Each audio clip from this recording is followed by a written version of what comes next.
बिस्मिल्लाहिर्रहमानिर्रहीम। Dear aspirants, अस्सलाम वालेकुम। बाबर नदीम है। डियर एस्पिरेंट्स, आज हम 45th लेक्चर देखेंगे और 16 का, और आज हम इसको कंप्लीट भी करेंगे। लेंथी था, तकरीबन 20 के रूल्स थे, तो कोशिश की आपको प्रैक्टिकली मैं समझा सकूं। मेहनत भी की और आज भी लेक्चर पे मैंने मेहनत की है। इंशाल्लाह आपको फ़ायदा होगा। तो शुरू करते हैं, और शुरू करने से पहले एज़ यूजुअल मैं आप लोगों से रिक्वेस्ट करूंगा कि आप इसको थोड़ी देर के लिए लेक्चर को रोक के तो मेरी वालदा के लिए दुरूद शरीफ और सूरह फातिहा अगर पढ़ सके तो अल्लाह सबकी माओ को सलामत रखे। स्टडी प्लान में ऑलरेडी आपको बता रहा हूँ कि अब ये जजेस ने दिन डिवाइड किए हुए हैं, और वो कोई से यानी दिन जो है वो अपने सेलेक्ट कर लेते हैं। फ़िलहाल हम 3 दिन के लिए जो है वो सीपीसी को कॉन्टेक्ट करेंगे, और उसके लिए आपसे कहूँगा कि आप लोग जो है वो चैनल पे बेल आइकन को प्रेस करें ताकि आपको जब भी लेक्चर अपलोड हो आपको नोटिफिकेशन मिलता रहे। अच्छा, और बहुत सारे लोगों का ये इशू था कि सर वो डेली क्लासेस कैसे, व्हाट्सएप क्लासेस कैसे ज्वाइन करनी है। तो हमारा अब एक फेसबुक पेज है, उसका लिंक भी दिया हुआ है डिस्क्रिप्शन में। वहाँ से आप व्हाट्सएप ग्रुप जो है उससे रिक्वेस्ट कर सकते हैं। वहाँ पे जाके रिक्वेस्ट कर सकते हैं कि आपको मुतलका व्हाट्सएप ग्रुप्स में ऐड किया जाए। अच्छा, और प्लीज़ कमेंट ज़रूर किया करें। Thank you so much. It is an appreciation is of much value for me. और एक मैंने आपको बात बताई थी कि जब भी आपने लेक्चर जो है वो लेना है तो आपके पास अपडेटेड बेरेक्ट हो, प्रिंटेड अगर नोट्स हो तो वो आपके पास हो, कॉपी हो, पेन हो, और इसके अलावा जो मैं बोल रहा होता हूँ उसको आप अपने अल्फाज में लिखें। अच्छा, समरी को देख लेते हैं। हम लोगों ने देखा था कि जो रूल 1 था वो था summoning of witnesses by a party, और उसमें लिस्ट ऑफ विटनेस हमने देखा था। और उसके बाद रूल 7-14 कोर्ट की पावर है। रूल 2 to 4 जो है वो डाइट मनी के बारे में है, तलबीदा गवाह को कैसे तलब किया जाएगा, हमने उसको डिटेल में पढ़ा था। मैंने आपको प्रैक्टिकली दिखाया था एक समन के कौन कौन से वो होंगे कंटेंट्स, और उसकी फॉर्म क्या होगी वो हमने डिस्कस की थी। और इसके अलावा हमने सर्विस ऑफ समन के बारे में पढ़ा था। और हमने पढ़ा था कि एक पार्टी भी सर्विस करवा सकती है। आज हम पढ़ने लगे हैं compelling attendance of a witness की, एक विटनेस की जो अटेंडेंस है कोर्ट में वो किस तरह से इंश्योर की जा सकती है। तो बेसिकली आज हमने रूल 10 से पढ़ना है। लेजी रूल 10 जो है उसका जो टाइटल है वो है procedure where witnesses fail to comply with the summons. Rule 1 है where a person to whom a summon has been issued either to attend to give evidence or to produce a document fails to attend or produce the document in compliance with such summon, the court shall, if the certificate of the serving officer has not been verified by affidavit, and may, if it has been so verified, examine the serving officer on oath or cause him to be so examined by another court touching the service or non-service of the summons। मैंने इसको easy अल्फाज में समझाने के लिए जो है मैंने इसको इस तरह से लिखा है। बेसिकली जो रूल 10 है वो ये बताने जा रहा है कि भाई अगर एक विटनेस अदालत में पेश नहीं हुआ तो कोर्ट ने क्या उसके लिए प्रोसीजर अडॉप्ट करना है। तो सब रूल 1 जो है वो सिर्फ ये बताता है कि कोर्ट ने अपनी सेटिस्फेक्शन कैसे करनी है कि उस बंदे की जो है वो कानून के मुताबिक जो है वो समनिंग हुई है, लेकिन वो विदाउट एनी लॉफुल एक्सक्यूज़ पेश नहीं हुआ, या उसने वो डॉक्यूमेंट पेश नहीं किया, या वो जानबूझ के समन को अवॉइड कर रहा है, यानी जब उसकी समनिंग के लिए गए हैं तो वो छुप गया है या आगे पीछे हो गया है। तो उसके लिए तरीक़ेकार जो है वो बताया गया है कि कोर्ट जो है वो जो रिपोर्ट होगी प्रोसेस सर्वर की जो कि बैक पे होती है, बिल्कुल ऐसे ही जैसे कि एक डिफेंडेंट का समन वापस आता है, उसकी बैक पे जो रिपोर्ट होगी कोर्ट उसको देखेगी, ठीक है। और उसके बाद कोर्ट क्या करेगी कि उससे एफिडेविट भी ले पड़ेगी किससे, वो जो प्रोसेस सर्वर होगा जो कि उस विटनेस की तलबी करवाने के लिए गया था। और अगर कोर्ट चाहे तो वो उस विटनेस को जो है वो तलब भी कर सकती है अगर उसने ऑलरेडी एफिडेविट नहीं दिया। इवन अगर उसने एफिडेविट दिया भी है तो भी कोर्ट उसको जो है वो तलब कर सकती है और उसको जो है वो एग्जामिन कर सकती है। ये देखें, ये आपके सामने एक रिपोर्ट है। ये बेसिकली है तो वैसे किसी शायद डिफेंडेंट की है, लेकिन मैं आपको समझाना चाह रहा हूँ कि ये उसने रिपोर्ट कर दी। यहाँ से कोर्ट पढ़ेगी कि ये गवाह के दस्तखत भी हैं और कोर्ट देखेगी कि ये देखें, ये उसने एफिडेविट की स्टैंप टाइप लिखा हुआ है, बयान अल्फी, नाम, बयान बाकर साले, बयान अल्फी, बयान ये तस्लीम अहमद रजा। ये वो जो बयान अल्फी की एफिडेविट की या सर्टिफिकेट की बात हो रही है, ये वो है, ये वो दिया है। इसके बावजूद कोर्ट उसको तलब भी कर सकती है और यहाँ से कोर्ट खुद को सेटिस्फाइड करेगी कि वो बंदा जो है वो जानबूझ के पेश नहीं हुआ। अब मैं दोबारा सब रूल 10 सब रूल 1 पढ़ूंगा तो आपको अब समझ ज़्यादा आएगी। When a person to whom a summon has been issued either to attend to give evidence or to produce document fails to attend or to produce the document in compliance with such summons, the court shall, if the certificate of the serving officer has not been verified by the affidavit, वही certificate की बात कर रहा है, ये वाले certificate की। लेकिन वहाँ पे है यानी वो उसने एफिडेविट नहीं दिया and me if it has been so verified, और इवन अगर उसने वो एफिडेविट दिया भी है तो कोर्ट मे का मतलब इन इट्स डिस्क्रिप्शन फिर भी उसको बुला सकती है। Examine the serving officer on oath, examine करने से मुराद क्या है कि उसका बयान वगैरह लिखा जाएगा कि वो उसको एग्जामिन किया जाएगा कि क्या वाकई वो मौके पे गया है और वो रिपोर्ट उसकी दुरुस्त है। और cause him to be examine by another court, और अगर कोर्ट समझती है कि कोर्ट ये समझती है कि बड़ी कोर्ट है तो वो due to shortage of work वो छोटी कोर्ट को कह सकती है कि भाई ये प्रोसेस सर्वर इसको एग्जामिन करके इसकी रिपोर्ट बताओ कि इसने सर्विस ठीक करवाई है या नहीं। टचिंग द सर्विस और non service of the summon, तो उसमें एग्जामिन किस हद तक होगा कि क्या उसने सर्विस करवाई है या सर्विस क्यों नहीं हुई, इस हद तक कोर्ट उसको एग्जामिन करेगी। तो ये रूल 1 सब रूल 10 सब रूल 1 था।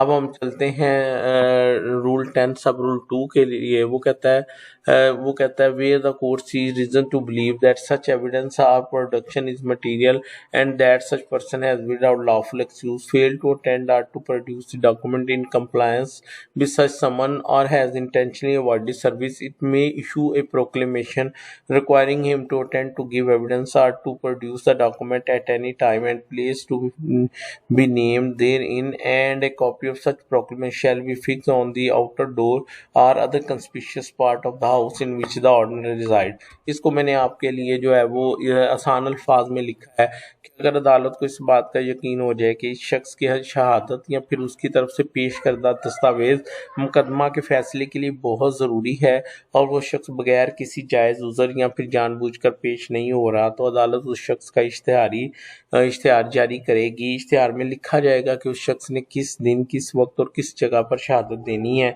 या फिर दस्तावेज पेश करनी है, और इस इश्तिहार की एक कॉपी जहाँ पर वो शख्स रहता हो के मकान के बैरूनी दरवाज़ा या किसी भी नुमाया जगह पर भी अवीज़ा की जाएगी।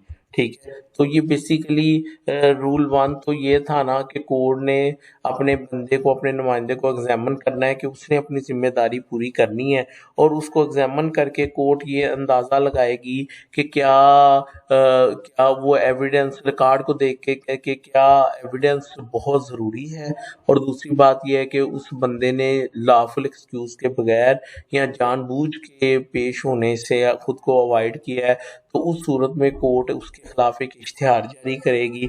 ठीक है, और वो इश्तिहार जो है वो यानी अखबार में प्रोक्लेमेशन थ्रू न्यूज़पेपर भी हो सकता है। ठीक है, और उसकी एक कॉपी जो है वो या वो प्रोक्लेमेशन जो है वो कहाँ पे फिक्स किया जाएगा, जो उसका घर है उसके बाहर जो है वो फिक्स कर दिया जाएगा। तो होप कि आपको सब रूल 2 की समझ भी आ गई। अच्छा, और वो जो इश्तिहार होगा वो कुछ यूँ होगा, ये अपेंडिक्स बी और फॉर्म है उसका आगे मेरे ख्याल 15-16, इसको आप देखिएगा। ये वो जो इश्तिहार छपना है, जो प्रोक्लेमेशन इश्तिहार लगना, वो बनाम जैसा कि मामूर अफसर से ज़ेरे हलफ इस्तफसार से ज़ाहिर होता है कि कानून में दिए गए तरीक़ेकार के मुताबिक गवाह को समन की तामील नहीं करवाई जा सकती। देखें, चाहे उसकी तामील हुई है वो नहीं आया, या कोर्ट को लगता है कि उसकी तामील उस तरीके से मुमकिन नहीं है, दोनों सूरतों में इश्तिहार जारी हो सकता है। और जैसा कि ये ज़ाहिर होता है कि गवाह की शहादत अहम है और वो समन की तामील बचने की गर्ज से रपोश हो जाता है और गैर मामूली तौर पर अलग रहता है, इसलिए ये फरमान मजमूआ ज़ाब्ता दीवानी के रूल 10 के तहत जारी किया गया, जिसमें गवाह से मोरखा इतने इतने को कबल अज़ दोपहर इस दिन से रवानगी की रुख्सत दिए जाने तक इस अदालत में पेश होने का मुतालबा किया जाता है। और अगर गवाह मज़कूरा बाला दिन और वक्त पर पेश होने में नाकाम रहता है तो उससे अज़रुए कानून निपटा जाएगा। मेरे दस्तखत और अदालत के मोहर के साथ मोरखा को जारी किया गया। अब ये क्या चीज़ है, बेसिकली अदालत जो है वो उस गवाह का इश्तिहार जारी करके उसको ये इतला दे रही है कि बेहतर है कि तुम खुद पेश हो जाओ, मैं तुम्हारे अगेंस्ट जो है वो सख्त आर्डर जो है वो अभी नहीं करना चाह रहा या चाह रही। अब आगे चलते हैं। अब सब रूल 3 है, ठीक है। इन lieu of or at the time of issuing such proclamation or at any time afterward, the court may in its discretion issue a warrant either with or without bail for the arrest of such person, and may make an order for the attachment of his property to such amount as it think fit, not exceeding the amount of cost of attachment and of any fine which may be imposed under Rule 12, provided that no court of small causes shall make an order for the attachment of immovable property। ठीक है। अच्छा, इसको मैंने आसान अल्फाज में आपके लिए इस तरह से लिखा है कि अदालत की ये मर्जी होगी कि इश्तिहार जारी करने की बजाय या फिर इश्तिहार जारी करने के साथ साथ या फिर इश्तिहार जारी करने के बाद किसी भी वक्त शख्स मज़कूरा की गिरफ्तारी के वारंट गिरफ्तारी ज़मानती या बिला ज़मानती जारी कर दिया जाए। अदालत ये भी हुक्म जारी कर सकती है कि जिस हद तक अदालत चाहे उसकी जायदाद को कुर्क कर दे। तो भाई ये आपको समझ आ गई कि वो जो सब रूल 2 था वो बात कर रहा था कि इश्तिहार जारी करो, और सब रूल 3 ये कह रहा है कि इश्तिहार जारी कोर्ट ने किया है या नहीं किया या कर चुकी है, तो चाहे वो करने की बजाय यानी इश्तिहार ना जारी करे, डायरेक्ट उसके वारंट गिरफ्तारी जो है वो जारी कर सकती है और उसकी प्रॉपर्टी भी अटैच कर सकती है। अब मैं दोबारा पढ़ूंगा तो आपको समझ आ जाएगी। In lieu of or at the time of issuing such proclamation or at any time afterward, the court may in its discretion issue a warrant either with or without bail for the arrest of such person, and may make an order for the attachment of his property to such amount as it think fit, not exceeding the amount of the cost of the attachment। अच्छा, जो court उसकी property attach करेगी वो किसके बराबर करेगी?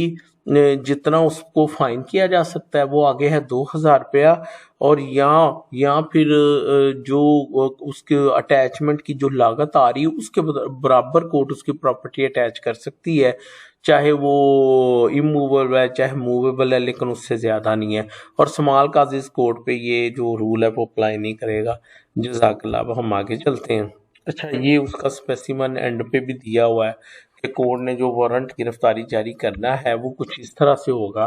नाम बनाम बैला बराए अदालत, जैसा कि गवाह उसका नाम वगैरह ये बजरिया इसके पेश होने के लिए जारी करदा फरमान में मुकर्रर करदा मुद्दत ख़त्म होने के बाद अदालत में हाजिर ना हुआ है, इस दस्तावेज के ज़रिए आपको हदायत की जाती है कि मज़कूरा गवाह की मालियत तक की मलकीती जायदाद को ज़ेर कुर्क करार दिया जाए और दिन के अंदर अंदर इस जायदाद के मंदरजात की फहरिस्त के साथ एक गोशवारा जमा करवाएं मेरे दस्तखत और अदालत की मोहर के साथ। अब ये बेसिकली उसकी जो जायदाद है, प्रॉपर्टी जो है उसको कुर्क करने का ऑर्डर है रूल 10 के तहत, इसका स्पेसिमन एंड पे जो है वो दिया हुआ है। इसी तरह वारंट की गिरफ्तारी का भी दिया हुआ है। नाम बैलफरा अदालत, जैसा कि ठीक है आगे उसका नाम आ जाएगा, उसका किसका गवाह का को बाज़ाब्ता तौर पर समन की तामील करवाई गई लेकिन वो पेश होने में नाकाम रहा। समन की तामील से बचने की गर्ज से रपोश हो जाता है और गैर मामूली तौर पर अलग रहता है। इस दस्तावेज के ज़रिए आपको हदायत की जाती है कि मज़कूरा आगे फिर उसका नाम आगे को गिरफ्तार किया जाए और अदालत के रूबरू पेश किया जाए। आपको मज़ीद हुक्म दिया जाता है कि इस वारंट को मोरखा को या उससे कबल एक तस्दीकनामा के हमरा वापस भेजा जाए जिसमें इस दिन की जिस पर और तरीक़ेकार जिसके मुताबिक इस पर अमल दरामद किया गया हो या इस पर अमल दरामद ना हो पाने की वजह की तस्दीक की गई हो, मेरे दस्तखत और अदालत के मोहर के साथ मोहरखा को जारी किया गया। ये उस सूरत में है जब वारंट दूसरे डिस्ट्रिक्ट में जाने हैं तो फिर वो थ्रू पोस्ट उनको कहा जाएगा कि आप वो बताएं, अगर वो उसको अरेस्ट नहीं हो रहा तो फिर सॉरी आपको मजीद हुक्म देगी कि मोरखा को या इससे कबल एक तस्दीकनामा के हमरा भेजा जाए कि अगर इसकी नहीं हुई वो गिरफ्तारी नहीं हुई तो फिर लिख के भेजा जाए क्यों उसकी तस्दीक यानी वो गिरफ्तारी नहीं हो सकी, ठीक है, क्यों उस पर अमल नहीं हुआ। अब हम चलते हैं रूल 11 की तरफ। वो कहता है विटनेस अपीयर अटैचमेंट में बी विड्रॉन। अब अगर गवाह आ जाता है, ठीक है, रूल 10 का क्रक्स ये था कि court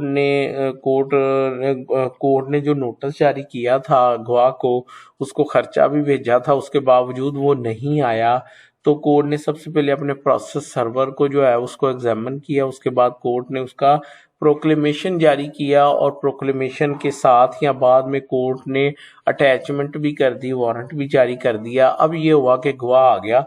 If witness appears, attachment may be withdrawn. Where at any time after the attachment of this property, such person appears and satisfy the court that he did not, without lawful excuse, fail to comply with the summon or intentionally avoid the service, यानी उसने जानबूझ के उसको avoid नहीं किया, and where he failed to attend at the time of placement named in the proclamation issued under the last proceeding rule, that he had no notice of such proclamation in time to attend, और उसको वो इश्तिहार भी नहीं मिला, the court shall direct that the property be released from the attachment and shall make such order as to the cost of the attachment as they think fit। और जब court satisfied हो जाएगी तो कोर्ट क्या करेगी कि उसकी attach property को रिलीज कर देगी और कॉस्ट के बारे में कोई मुनासिब ऑर्डर करेगी, ठीक है।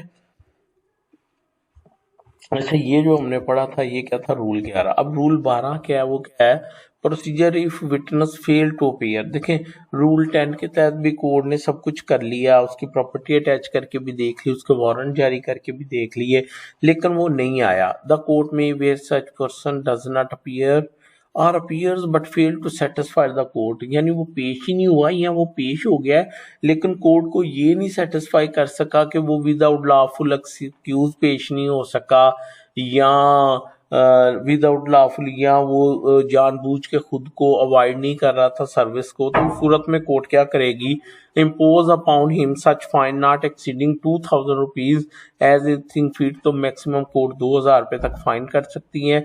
having regarded the condition in life and all the circumstances of the case, court उसकी खदोखाल देखते हुए उसके यानी उसका लेवल लाइफस्टाइल देखते हुए और इसके अलावा जो है वो केस के सर्कमस्टांसेस को सामने रखते हुए and may order his property or any part thereof to be attached and sold. तो कोर्ट ना सिर्फ जो है वो क्या कर सकती है कि उसको फाइन कर सकती है, बल्कि उसकी प्रॉपर्टी जो है अगर पहले से अटैच नहीं है तो कोर्ट उसको अटैच करने का ऑर्डर कर सकती है और सोल्ड कर सकती है। और अगर रूल 10 के तहत वो पहले से अटैच्ड है तो कोर्ट फिर उसको सेल करने का भी जो है वो करने का कह सकती है, ऑक्शन करने का भी कह सकते हैं। टू बी सो फार पर such damage with the amount of the said fine if any, provided that if the person whose attendance is required pay into the court the cost and the fine aforesaid, the court shall order the property to be released from attached। और अगर वो पैसे जो court ने जितनी मालियत की property attach की थी और फाइन किया था, अगर वो उसके बराबर कोर्ट में जमा करवा देता है तो फिर कोर्ट उसकी प्रॉपर्टी क्या कर देगी, रिलीज कर देगी। तो बच्चों, रूल 10 जो पढ़ा था वो ये था कि कोर्ट ने अपनी तसल्ली करने के बाद प्रोक्लेमेशन जारी किया, उसकी अटैचमेंट ऑफ प्रॉपर्टी की और इसके अलावा कोर्ट ने उसका वारंट ऑफ अरेस्ट जो था वो जारी किया। उसके बाद रूल 11 ये था कि वो बंदा जो था वो वापस आ गया और उसने आके कोर्ट को बताया मैं जानबूझ के नहीं गायब हुआ, तो कोर्ट ने वो अटैचमेंट वापस ले ली। अब रूल 12 के अंदर ये है कि वो गवाह जो है वो फिर भी नहीं पेश हुआ या वो पेश हो गया लेकिन कोर्ट को सेटिस्फाइड नहीं कर सका कि क्यों वो ऑर्डर 10 की कार्रवाई के दौरान जो है वो पेश नहीं हुआ, तो उस सूरत में कोर्ट उसकी प्रॉपर्टी को अटैच करने का कह सकती है, अगर पहले से अटैच नहीं है उसको बेचने का भी जो है वो कह सकती है। तो ये था बेसिकली रूल जो है वो 12। आगे रूल 12 रेड विद सेक्शन 32, ये रेड रूल 12 को आप सेक्शन 32 के साथ मिला के पढ़ें। The court may compel the attendance of any person to whom a summons has been issued under section 30 and for that purpose may issue a warrant for his arrest. ठीक है, ये बेसिकली क्या है, ये रूल वही है ना, rule 10 basically section 32 is to be read with section rule 10 to 20 of order 16 any how.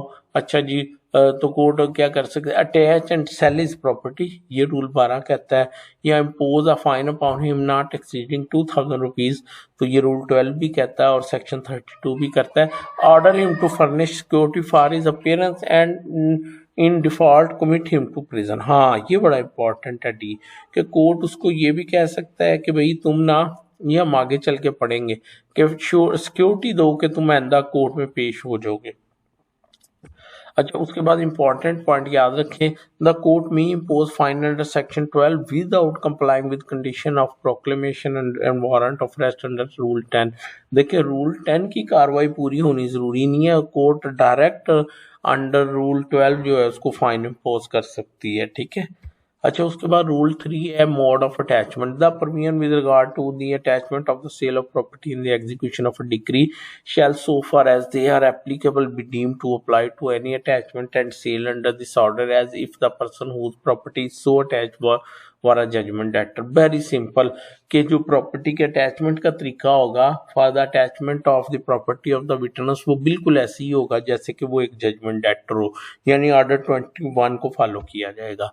Rule 14 ये है, कोर्ट में of its own accord summon as witnesses a stranger to the suit subject to the provision of this code as to the attendance and appearance and to any law for the time being in force where the court at any time thinks it necessary to examine any person other than a party to the suit and not called as a witness by the party to the suit, the court may of its own motion cause such person to be summoned as a witness to give evidence or to produce any document in his possession on a day to be appointed and may examine him as a witness or require him to produce such document। देखें, rule 14 basically court की सो मोटो power जो है उसकी बात कर रहा है। अब हमने रूल 1 पढ़ा था, वो पार्टी जब किसी विटनेस को थ्रू कोर्ट बुलाना चाहती है तो वो उसकी बात कर रहा था। ठीक है, फिर हमने रूल 7 भी पढ़ा था। रूल 7 ये था कि वो बंदा अदालत में खड़ा था तो कोर्ट उसको सो मोटो जो है वो एविडेंस का कह सकती थी, लेकिन रूल 14 ये है कि कोर्ट में वो आदमी मौजूद नहीं है। यानी रूल 7 और रूल 14 में ये फ़र्क है कि वो बंदा कोर्ट में मौजूद नहीं है, लेकिन कोर्ट समझती है कि उसका एविडेंस या उसकी तरफ से डॉक्यूमेंट का आना ज़रूरी है, तो कोर्ट उसको भी समन कर सकती है, बिल्कुल ऐसे जैसे कि पीछे हमने प्रोसीजर पढ़ा है। ठीक है। अच्छा, उसके बाद है rule 14 expenses of the witness summoned by the court of its own mention. देखें, अगर तो कोई पार्टी कोई विटनेस बुला रही हो ना तो खर्चा उसने देना है, उसका डाइट मनी वगैरह, लेकिन अगर कोर्ट बुला रही है तो अब खर्चा किसने देना है। Where a witness is summoned by the court of its own motion under rule 16 rule 14 order 16 rule 14 his diet money etcetera shall be paid by such party or parties as the court may in it's description direct. तो फिर वो court ने देखना है कि उसका खर्चा किससे लेना है। When died money etc. are not deposited, payment shall be made out of contingencies and an order passed for recovery made from property of the party concerned and executed under section 36 of the code। देखें, जो ऊपर वाला था वो ये था कि court ने जो खुद से गवाह को बुला रही है वो कोर्ट ने डिसाइड करना है कि उसका खर्चा कौन देगा, लेकिन अगर वो पार्टी खर्चा नहीं देती तो कोर्ट के जो हंगामी वो हैं अकाउंट वगैरह या अखराजात के पैसे, उसमें से फिलहाल वो पैसे पे कर दिए जाएंगे, लेकिन बाद में वो पैसे जो हैं वो वो जो ऑर्डर होगा कोर्ट का, जो वो फाइन वगैरह जो पार्टी से लेना था कॉस्ट वाला, उसकी एग्जीक्यूशन अंडर सेक्शन 36 होगी। 36 ये कहता है कि एक ऑर्डर की भी एग्जीक्यूशन ऐसे ही होगी जैसे कि एक डिक्री की होती है। ठीक है। रूल 15 कहता है duty of the person summoned to give evidence or produce document subject as laws of force whoever is summoned to appear and give evidence in a suit shall attend at the time and place named in the summons for that purpose, and whoever is summoned to produce a document shall either attend it to produce it or cause it to be produced at such time and place। ये rule ये कहता है कि जिसकी शहादत है उसको खुद आना होगा, और जिसने डॉक्यूमेंट देना है वो चाहे खुद आके दे दे या वो डॉक्यूमेंट अदालत में पहुंचा दे। जैसे एक रेवेन्यू रिकॉर्ड तलब किया जाता है एक तहसीलदार से, तो अगर वो पटवारी भी रिकॉर्ड लेके आए तो समझा जाएगा कि तहसीलदार ने उस समन की या उस नोटिस की जो है वो कंप्लायंस जो है वो कर दी है। तो ये था रूल 15 कि ये पार्टीज की ड्यूटी होगी कि वो एविडेंस दे या वो डॉक्यूमेंट पेश करे।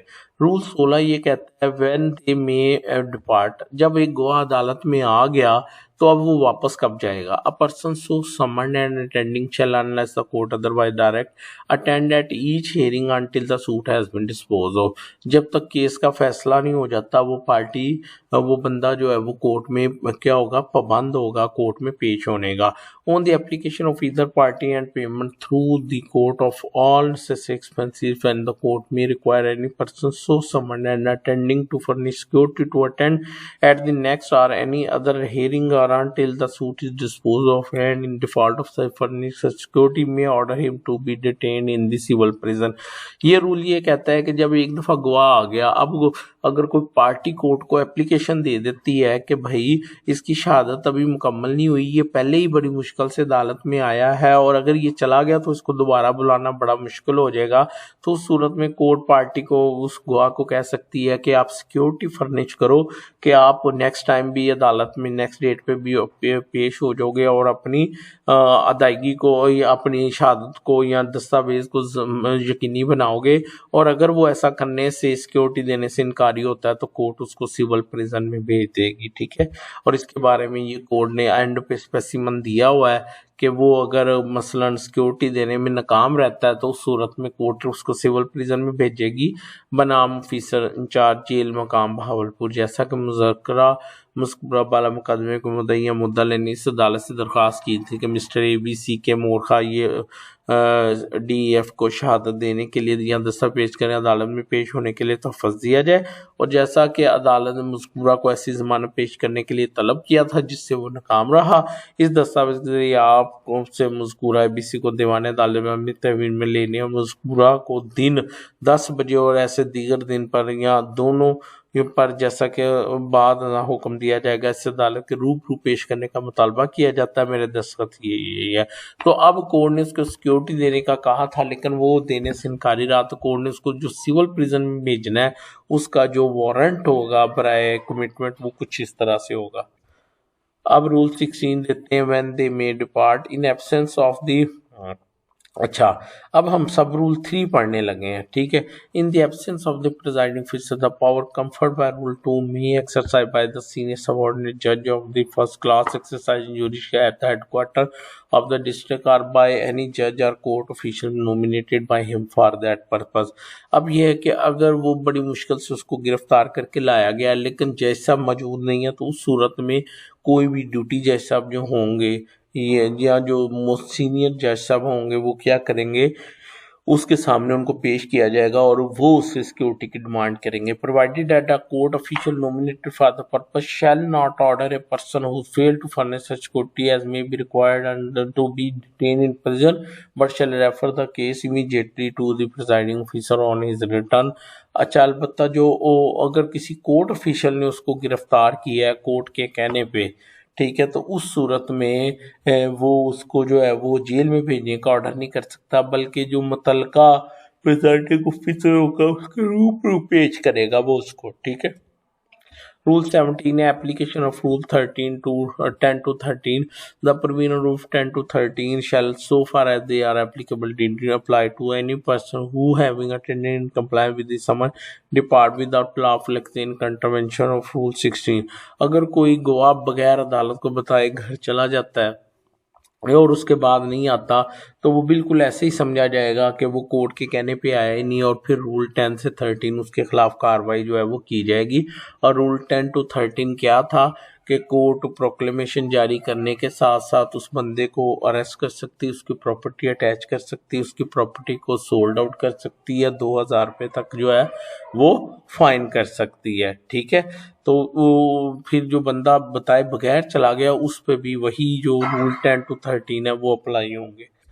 उसके बाद रूल 18 है procedure where witness apprehended cannot give evidence or produce document. अब एक गवाह को जो कोर्ट का नुमाइंदा पकड़ के लिया है, लेकिन वो केस उस दिन नहीं लगा, केस किसी और दिन लगा हुआ है, अब पार्टियां भी अदालत में मौजूद नहीं है, तो अब कोर्ट क्या करे? अब उसकी शहादत तो हो नहीं सकती, क्योंकि जो वारंट ऑफ अरेस्ट है वो किसी वक्त भी एग्जीक्यूट हो सकता है। तो उस सूरत में कोर्ट उससे सिक्योरिटी लेके उसे पाबंद करेगी कि इस डेट पे आपने कोर्ट में आना है, और फिर उस दिन उसकी शहादत जो है वो लिखी जाएगी। Where any person arrested under a warrant is brought before the court in custody and cannot, owing to the absence of the party and any of them give the evidence or produce the document which he has been summoned to give or produce, the court may require him to give reasonable bail or other security for his appearance at such time and place as it think fit, and on such bail or security being given may release him, and in default of his giving such bail or security may order him to be detained in the civil prison। तो ये है कि court उसको कह सकती है, उसको bell पर रिलीज कर सकती है, या उससे डायरेक्ट सिक्योरिटी मांग सकती है, और अगर वो ऐसा देने में नाकाम रहता है तो फिर कोर्ट उसको सिविल प्रिजन में भेज देगी। और उसका कुछ इस तरह से वो जो है स्पेसिमन होगा बनाम अफसर इंचार्ज जेल मकाम, जैसा कि है जिसको मज़कूरा वाला मुकदमे में शहर देने या दस्ता पेश करने के लिए इस अदालत के रूबरू पेश किया जा मतलूब है, गिरफ्तार कर लिया गया और अदालत में ज़ेर तहवील पेश किया गया है। और जैसा कि मुद्दई मुद्दले की गैर हाजिरी के बायस मज़कूरा से शहादत नहीं दे पाया या ऐसी दस्ता पेश नहीं कर, जैसा कि अदालत ने मज़कूरा को अपने बजे अपने पेश होने की ज़मानत देने की तलब किया, जिसमें वो नाकाम रहा है। इस दस्तावेज़ को दीवाने जेल में अपनी तहवील में लेने और मोर्खा को दोबारा अदालत के रूबरू पेश करने का मुतालबा किया जाता है। तो ये उसके वारंट बराए तहवील है, जिसमें कोर्ट लिख के उसको भेजेगी कि भाई इसने मेरे उस ऑर्डर की कंप्लायंस नहीं की। उसके बाद रूल 19 है no witness to be order to attend in person unless residing within certain limits. A person shall not be asked by court to attend in person to give evidence unless he reside at any place in Pakistan. सिर्फ पाकिस्तान के अंदर से कोई गवाह तलब किया जा सकता है। तो अब आपके ज़हन में ये क्वेश्चन होगा कि अगर गवाह बैरून मुल्क रहता है तो उसका क्या तरीक़ाकार होगा? उसके लिए एक प्रोविजन तो लेटर ऑफ रिक्वेस्ट है, हम पढ़ेंगे ऑर्डर 26 में वो क्या होता है, और दूसरा कोर्ट कमीशन अपॉइंट कर सकती है, यानी कि जो वहाँ जाए बैरून मुल्क में जाए और जाके उसका एविडेंस लिखे और फिर वापस जो है कोर्ट में क्या करे, उसकी रिपोर्ट करे। ठीक है, उसके बाद रूल 20 है consequences or refusal of party to give evidence when called on by the court. जब कोई कोर्ट किसी पार्टी को कहे अपनी शहादत दे और वो पार्टी वो शहादत पेश करने में नाकाम रहे, तो कोर्ट क्या करेगी? Where any party to the suit in court refuses without lawful excuse when he required by the court to give evidence or to produce any document, then and there in his possession of power the court may produce judgment against him or make such order in relation to the suit as think fit। तो court judgement भी announce कर सकती है, या जो लोग court मुनासिब समझे कि फाइन शाइन के साथ अगर उसको जो है एक मौका देना हो तो वो कोर्ट कर सकती है। ठीक है, rules that to witness to apply to the party summoned where any party to a suit is required to give evidence or to produce a document, the provision as to witnesses shall apply to him so far as they are applicable। तो ये बड़ी important provision है कि एक witness को तलब करने के लिए भी वही प्रोविजंस अप्लाई होंगी। ठीक है, सॉरी, किसी पार्टी को एज ए विटनेस तलब करने के लिए भी वही प्रोविजंस अप्लाई होंगी जो किसी विटनेस को तलब करने के लिए अप्लाई होती हैं। तो आपसे रूल क्वेश्चन इंटरव्यू का पूछा जा सकता है कि क्या कोर्ट एक पार्टी के कहने पे अपोजिट पार्टी को एज ए विटनेस तलब कर सकती है। तो आपने कहना रूल 21 इसी की बात करता है कि कोर्ट किसी पार्टी को एज ए विटनेस तलब कर सकती है। थैंक यू सो मच, जज़ाकल्लाह। होप के आपको इसकी जो है वो समझ आ गई। लेंथी था लेकिन मैंने कोशिश की है कि इसको जो है वो मुकम्मल करूँ, आपको अच्छी तरह से गाइड करूँ। मुझे अपनी दुआओं में याद रखना है। Thank you so much. अल्लाह हाफिज़।